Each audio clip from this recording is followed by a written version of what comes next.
जी आपने कहा था कि आप माइकल जैक्सन को मिले हुए हैं, पर्सनली मिले हुए हैं या जी हाँ, पर्सनली कैसे हमारी मुलाकात हुई। मेरे छोटे भाई लॉस एंजलिस में रहते हैं, उनके बड़े वहाँ पर हॉलीवुड में कम्युनिकेशन है जी, जी। वो। नहीं, नहीं, मैंने वो स्टोरी सुनी हुई है, मगर मुझे ऐसे था कि पर्सनली आपकी कहाँ हाँ, कैसे एग्ज़ैक्टली वही मुलाकात मैं हुई? बता रहा हूँ कि हाँ। वो एक कॉन्सर्ट करने जा रहे थे आलमगीर माइकल जैक्सन साहब, जो वर्ल्ड टूर था। हाँ, और उनके मरने से पहले की बात है, ये वर्ल्ड टूर कर रहे थे जिसमें एशिया से मैं और इंडियन एक दो स्टार हम वहाँ रिप्रेजेंट एशिया को हम उनके साथ मिलके ज्वाइन करके परफॉर्म ओके। करते। लेकिन वो ऐसा हो नहीं सका, उससे पहले उनकी डेथ हो गई। तो वो उनको बॉब उनका मैनेजर, तो वो सुना रहा था मेरा गाना। तो जब वो सुनाने लगा तो वो कहता I don't understand the okay. Lyrics but something in magic. क्या कहा? Something, something in magic. हाँ, समथिंग इज मैजिक। कुछ अच्छा, मतलब कुछ बात है इस गाने में, ये उन्होंने कहा। अच्छा, तो मतलब ये उन्होंने आपके गाने के बारे में कहा, मगर आपकी मुलाकात नहीं उस तरह हुई उनसे? उसी बस वही मुलाकात हुई उनसे ना, हम भी वो साथ में थे तो हमारी अच्छा, जो साथ में थे आप? जी उनके तो प्लानिंग को रैंडी जैक्सन उनका भाई, वो भी तो हम यहाँ प्लानिंग कर रहे थे बहुत बड़ा स्टूडियो पाकिस्तान में लगाने का, प्रोड्यूस का सेटअप लगा रहे थे हम यहाँ। लेकिन जब उसका बजटिंग की तो वो तो मैं जिंदगी भर यहाँ पर रिकवरी नहीं होती, तो मैंने कहा ये हमारा काम नहीं। हाँ, नहीं, नहीं, सही बात है। बात उस वाले पे आती है, वो जब आपको याद होगा कि जब आपने वो फेम और वो सारा कुछ है, फिर एकदम एक आपको लगता है, क्योंकि ऑब्वियस सी बात है, नया म्यूज़िक आना शुरू हो जाता है।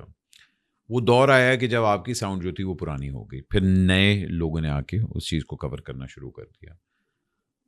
उस डाउनर को आपने किस तरह हैंडल किया?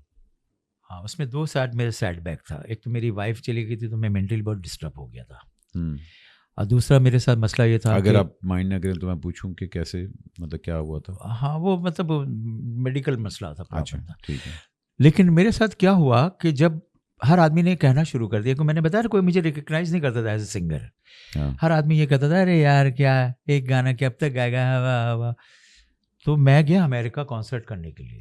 तो जब मैं शो कर रहा था वहाँ, तो मैं सोचता था कि क्या नई चीज़ लेकर आऊँ जो मेरी जगह बने। जैसा आपने कहा ना फ्यूजन, ये वो आ गया वाइटल साइन और ये हाँ, नए बैंड्स बैंड्स आ गए, सारे सब नए लोग। बैंड्स आ गए।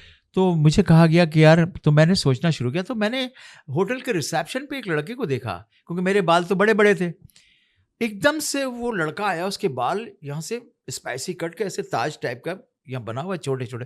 तो मैं पेंटर आपको बताया, तो मैंने कुछ नहीं बोला, मैंने उस लड़के को स्केच जल्दी से पेन एंड पेपर लिया मैंने रिसेप्शन से, और मैंने वो हेयर स्टाइल को मैंने ड्रॉ कर लिया। अच्छा, बिल्कुल, मैंने कहा मुझे ये हेयर स्टाइल कैरी करना है। क्या करना है? छोटा हेयर स्टाइल बिल्कुल आपका। ये। तो ठीक मैंने है। उनको नक्शा बना के, मैंने था कि यहाँ के आप बताऊँ। तो मैंने वो कैटअप करने के बाद फिर मैंने कहा ये स्टाइल ये लेकर आया मैं। ये मेरा स्टाइल था, शादी ना करना यारो पछताओगे सारी लाइफ, हिप हॉप इंट्रोड्यूस मैंने कराया, रैप। शादी ना करना यारो, ये पछताओगे सारी सारी लाइफ। लाइफ। तो मैंने गेटअप पूरा कालो वाला लाया, ये सबसे स्टाइल ला के ये करना वो करना, और गाने का परफॉर्मेंस ड्रेस। फिर मेरा गाना हिट हो गया, शादी ना करना यारो हाँ। पछताओगे सारी लाइफ। फिर उसी को देखते फिर मैंने यूनाइटेड नेशन यूएसएफ के लिए गाना बनाया, हटो बचो दिल जो तोड़े उससे लाइफ में कभी ना मिलो, सीनी मीनी मीनी सीनी, ये लाइन था मेरा, वो हाँ, हिट हुआ। हाँ, भी याद है, ये ठीक है वाली सर। याद है। तो मैंने इस जनरेशन में आने के लिए ये गाना, फिर उसमें धक चिक दिल बोले 1947 1947 14 अगस्त, नाम मिला प्यारा पाकिस्तान में। मतलब मैंने चेंज पे चेंज करता चला गया। तो वह अभी तक आपकी दुआ से मैं नए काम कर रहा हूँ। अभी मैंने मोबाइल पे गाना किया है। मगर चैलेंजेस तो फेस करते होंगे आप, वो तो क्योंकि एवरीडे obvious सर। बात है, आप अपने आप को एक तरह आपका जो कंफर्ट जोन होता है, आप अपने आप से बाहर आते हैं और आप अपना वही पुरानी इमेज को तोड़ते हैं। हाँ, देखे ना, मैंने बड़े बाल का गेटअप को तोड़ के मैंने क्या बताया स्पाइसी कट कटाया। तो पहले तो मेरा हेयर ड्रेसर डर गया। उसने कहा कि ये क्या करने जा रहे हैं सर? मैंने कहा हाँ भाई कर दे, कल आप सोच लें तो 2-4 दफा, क्योंकि मेरी वजह शोहरत तो बालों का स्टाइल मशहूर थी ना। हाँ, बिल्कुल। तो सर मैंने कट कर दिया। तो आप जो कह रहे हैं वो मुश्किल मरहला, एवरीडे आपको मैंने क्या कहा, तलवार के धारे पे चलना होता है। बिल्कुल। तो उसके लिए देखिए अभी मैं अपने आप को फिटनेस ट्रेनिंग करता हूँ, अपने आप को बॉडी टोनिंग करता हूँ कि शेप अप क्या होना चाहिए, बाल क्या होना चाहिए, गेटअप क्या होना चाहिए। फिर एक ऐसे एरा में आप चले जाते हैं कि जो आप कर रहे होते हैं लोग वो फॉलो कर रहे होते हैं। हाँ। फिर आप ट्रेंड सेटर बन जाते हैं ना। जो आप कर रहे हो, आपको जरूरत है दुनिया में क्या चल रहा है, जो आप चला रहे वही चल रहा है। कैसा फील करते हैं जब लोग, अभी आपने वर्ड यूज़ किया कि भाई एक गाना गाएगा, मतलब लोग कहते हैं ना वन हिट वंडर के वो सारा कुछ, कि भाई तो मैं वो कहता देखें, कहते इब्रार ने भी तो गाया बिल्लो, तो लोग हमेशा बिल्लो से ही उसको रिलेट करते हैं। अब आतिफ को आदत से करते हैं, तो एक गाना तो आपको डिफाइन कर देता वो आईडी है। होती है आपकी, हाँ, वो आईडी होती है, सबकी होती है, मगर- किशोर साहब की, सबकी। मगर लोग फिर उसको वो लेते हैं ना। तो आप इस चीज को कैसे फेस करते हैं जब आपको लोग कहते हैं कि भाई हवा हवा, मतलब जैसे अभी आपने कहा, हाँ, नेगेटिविटी को कैसे फेस करते हैं आप? तो इसका सर बेस्ट ये होता है कि आप अपने धुन में अपनी प्लानिंग पे रहें, आप केयर नहीं करें कि कौन क्या कह रहा है। मैंने आपको बताया कि यू आर द स्टार, आपको you are the trend setter, आप जो बनाएंगे लोग वही फॉलो करेंगे। अब आपको वो नहीं कि आप दुनिया के साथ क्या करना चाह रहे हैं, अब आपको अपनी एक, अभी मैंने आपको गाना 2 लाइन आपको बता देता हूँ, हाँ। तो आप फिर पता चलेगा मैं क्या कर रहा हूँ। जी जी। तो वो मिसाल के तौर अपना मोबाइल सेट दीजिए मुझे आप अपना, खाली ऐसे ही देखिए, इसकी लाइन ये है, सुबह सुबह सुबह सुबह खुल गई मेरी आंख, दिल ने बोला सबसे पहले मोबाइल में झांक, मोबाइल में झांक बेटा, मोबाइल में झांक, पहली पोस्ट देखी, I feel very sad because Mogambo is dead. Mogambo is dead. कैसी लाइन है सर? यार बहुत आला। बस ये है, देखिए मैंने क्या बताया आपको सर। क्या बात है। इम्प्रोव में आप बिलीव करते हैं, आप बिलीव करते हैं स्पर ऑफ द मोमेंट होना चाहिए चीज़। बस आपको जादू करना है, आप you are the king maker, you are the star maker, you are the superstar. यार वो बहुत आला है भाई। मैं literally this is the first time मैं आपसे उस तरह बैठ के बात करूं, and I love the energy कि डिस्पाइट ऑफ एवरीथिंग वो जो है ना कि एक अपना बिलीव है कि यार लोग जो मर्जी के हैं, मगर मेरा एक अपना बिलीव है कि I am the best. Yes, वो वाली मेंटालिटी होनी चाहिए। बिल्कुल sir, I am the best. I believe that sir. Musically आपने अपने आप को कितना ओवर द इयर्स इम्प्रूव किया है? माशाल्लाह माशाल्लाह, थैंक्स गॉड, अल्लाह रब्बुल इज़्ज़त का मैं इतना शुक्रगुजार हूँ, मशकूर हूँ कि मेरे पास अल्फाज नहीं है। मेरी माँ बाप बहन भाई दोस्तों की ब्लेसिंग, बुजुर्गों की ब्लेसिंग, अल्लाह रब्बुल इज़्ज़त का करम और हमेशा रहे, दुआ करता आमीन हूँ। आमीन आमीन। उसकी वजह ये है कि इससे बड़ा मैं मिसाल आपको दे नहीं सकता। इस वक्त एक ऐसी कंपनी जिसका हम नाम नहीं ले सकते, ठीक है ठीक है। उसकी मैं जितने बड़े बड़े सिंगर हैं, किशोर कुमार साहब, मुकेश साहब, रफ़ी साहब, यशुदास साहब, ये सब ने मेरे गाने भी गाए हैं। उनमें रफ़ी साहब जिंदा नहीं थे तो उन्होंने नहीं गाए, नहीं तो जो हयात है सब ने गाए मेरे गाने। और उनके गाने अब मैं रिमिक्स लॉन्च होता है इंडिया में, हाँ। वो गाने अब मैं गा रहा हूँ। अच्छा, इससे बड़ी बात अब मैं अपनी गायकी के बारे में कुछ कह नहीं सकता।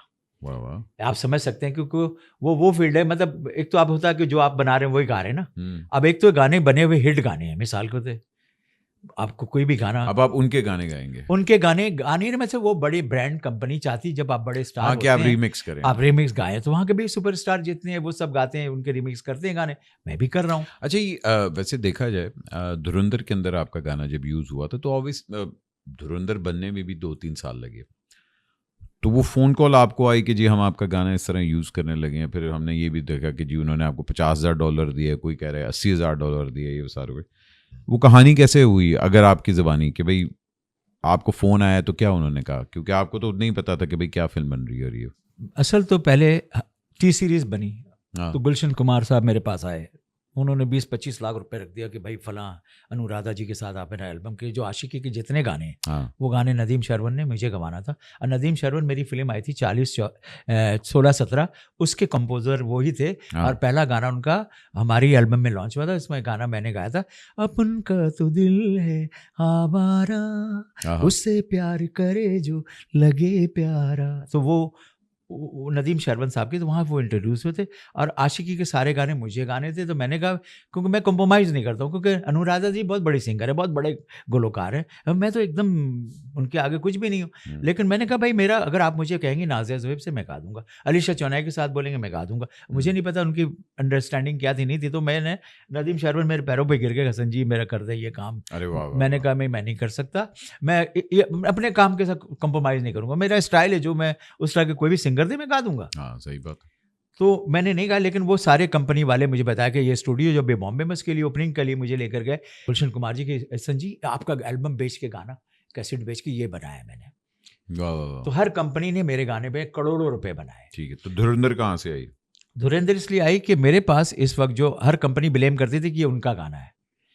अच्छा, हर बंदा कहते मेरा गाना है, मेरा गाना है। मेरा असल राइट्स किसके पास है? मेरे पास है। अब आपका उसकी कहानी ये हुई कि अब मैंने इंडिया में यूरोप की एक बहुत बड़ी कंपनी जिसका नाम है बिलीवर, उस कंपनी से मेरा कोलैबोरेशन हुआ है। अब मैंने सारे राइट उसको दे दिए हैं।